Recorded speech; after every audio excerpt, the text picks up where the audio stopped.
जय बाबा जी की, जय माता जी की, करौली शंकर महादेव बाबा की जय। उम्मीद करती हूँ कि आप सभी लोग परम पूजनीय बाबा जी, माता जी और हमारे गुरुदेव करौली शंकर महादेव बाबा की कृपा से स्वस्थ होंगे। आज के इस वीडियो में हम अमावस्या से संबंधित कुछ बातें करने वाले हैं।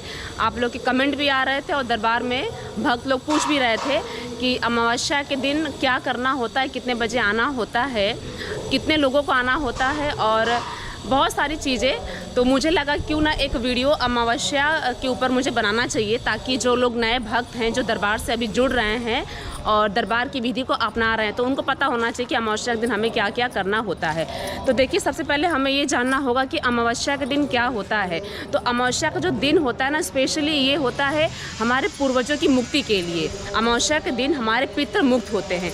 दरबार से अगर आप लोग जुड़े हैं, दरबार की विधि को आप लोग अपना रहे हैं, दरबार की 3 विधि है। आप नमन के द्वारा भी स्वस्थ होते हैं, आप दरबार के 9 हवन करके भी स्वस्थ होते हैं और 1 डे जो हवन होता है, 1 दिवसीय हवन, वो करके भी आप लोग ठीक होते हैं। तो तीनों विधि के द्वारा आपके पितृ मुक्त होते हैं। तो जब आप ये 3 विधि में शामिल होते हो, दरबार की 3 विधि को आप लोग अपनाते हो, तो उसके बाद आपको एक अमावस्या अटेंड करनी आवश्यक है। इस अमावस्या में आपके जो पितृ होते हैं, जो पितृ स्मृतियाँ होती हैं, वो खत्म होती हैं, आपके पितृ मुक्त होते हैं। ठीक है, तो आप लोग ये पूछ रहे थे कि अमावस्या के दिन हमें कितने बजे आना होता है। तो अगर आप लोग अमावस्या के दिन आ रहे हैं पितृ मुक्ति के लिए, तो आप लोग सुबह लगभग 10-11 बजे आ जाइए, क्योंकि जो पितृ मुक्ति का जो हवन होता है गुरुदेव के द्वारा, वो दोपहर 2 बजे हवन होता है। 2 से 3 बजे के बीच वो हवन होता है और शाम के लगभग माँ की आरती के बाद दरबार में गुरुदेव के द्वारा, करौली शंकर महादेव बाबा के द्वारा गुरुदेव पितृ मुक्त करते हैं। ठीक है, तो आपको इस समय ध्यान रखना है कि सुबह आप लोग 10-11 बजे आ जाए। उसके बाद आप लोग ये भी पूछ रहे थे कि कितने लोगों को हमें दरबार में मतलब अगर मान लीजिए आप लोग डीएनए में 5 लोग रखें, तो कोई कंफ्यूज होते हैं कि हमें 5 लोग को आना है क्या।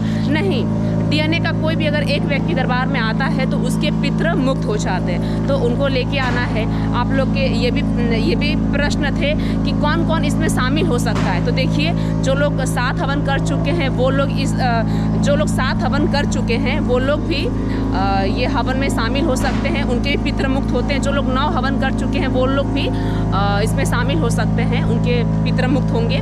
और जो लोग 1 डे हवन कराए हैं उनको शामिल होना है। 7 हवन कर लिया है उनको, 9 हवन कर लिया वो लोग अटेंड कर सकते हैं, और जो लोग 1 डे हवन किए हैं वो लोगों को अटेंड करना है। और जो लोग नमन के द्वारा हवन के पुण्य प्राप्त किए हैं वो लोग भी ये जो पितृ मुक्ति अमावस्या होता है वो अटेंड कर सकते हैं। ठीक है, इतना बात आप लोग ध्यान रखिएगा। आप लोग कुछ लोग ऐसे थे, मतलब पहली बार आए हैं, जो लोगों ने 1 हवन, 2 हवन, 3, 4, 5, 6 हवन तक किया है, तो उन लोग कह रहे थे कि हम लोग अटेंड कर सकते हैं क्या। तो जी नहीं, ये जो अमावस्या का जो हवन होता है ना, स्पेशली ये होता है पितृ मुक्ति के लिए। तो ये 7 हवन, 9 हवन, और जो लोग 1 डे हवन किए हैं और जो लोग नमन के द्वारा पुण्य प्राप्त किए 9 हवन के, उन लोग ही ये अटेंड कर सकते हैं। बाकी अगर आप लोग आते हो तो कोई प्रॉब्लम नहीं है, आप लोग आ सकते हो दरबार में। लेकिन हवन के अंदर जब हवन होगा, अगर आप बैठना चाहो तो बैठ भी सकते हो, कोई प्रॉब्लम नहीं है। लेकिन आप लोग को प्रायोरिटी पहले उन भक्तों को देनी है जो भक्त दरबार की विधि को अपनाएं, जो पितृ मुक्ति के लिए आए हैं। ठीक है, अगर जगह खाली तो आप लोग भी, नए लोग भी बैठ सकते हैं, कोई प्रॉब्लम नहीं है। तो इस बात का आप लोग विशेष ध्यान रखिएगा। और आपका ये भी प्रश्न था कि अमावस्या हवन में शामिल होने के लिए क्या हमें कोई चार्ज देना पड़ता है। बिल्कुल भी नहीं, कोई चार्ज नहीं है इसका। ये बस आप लोग को आना रहता है। डीएनए का कोई भी एक व्यक्ति आ जाए, आप लोग के पितृ मुक्त हो जाते हैं। ठीक है, और इसका जो हवन होता है हमारे गुरुदेव करौली शंकर महादेव बाबा के द्वारा होता है। दोपहर 2 से 3 के बीच होता है। शाम को माँ की आरती के बाद पितृ मुक्त गुरुदेव के द्वारा होता है। तो आप लोगों को बस आना रहता है और कुछ नहीं करना होता। दरबार में आ गए, आप शामिल हो गए। कई बार ये होता है कि आप लोग दरबार में आके भी हवन अटेंड नहीं कर पाते, तो कोई दिक्कत नहीं। आप दरबार के प्रांगण में कहीं भी हैं तो आप मान लीजिए हवन आपका लाभ होता है, पुण्य जो होता है वो आपको मिलता है। लेकिन जब गुरुदेव पितृ मुक्त कराते हैं शाम को माँ की आरती के बाद 7:30 बजे के बाद, लगभग 8, 8:30 बजे के बीच गुरुदेव के द्वारा पितृ मुक्ति का कार्यक्रम होता है।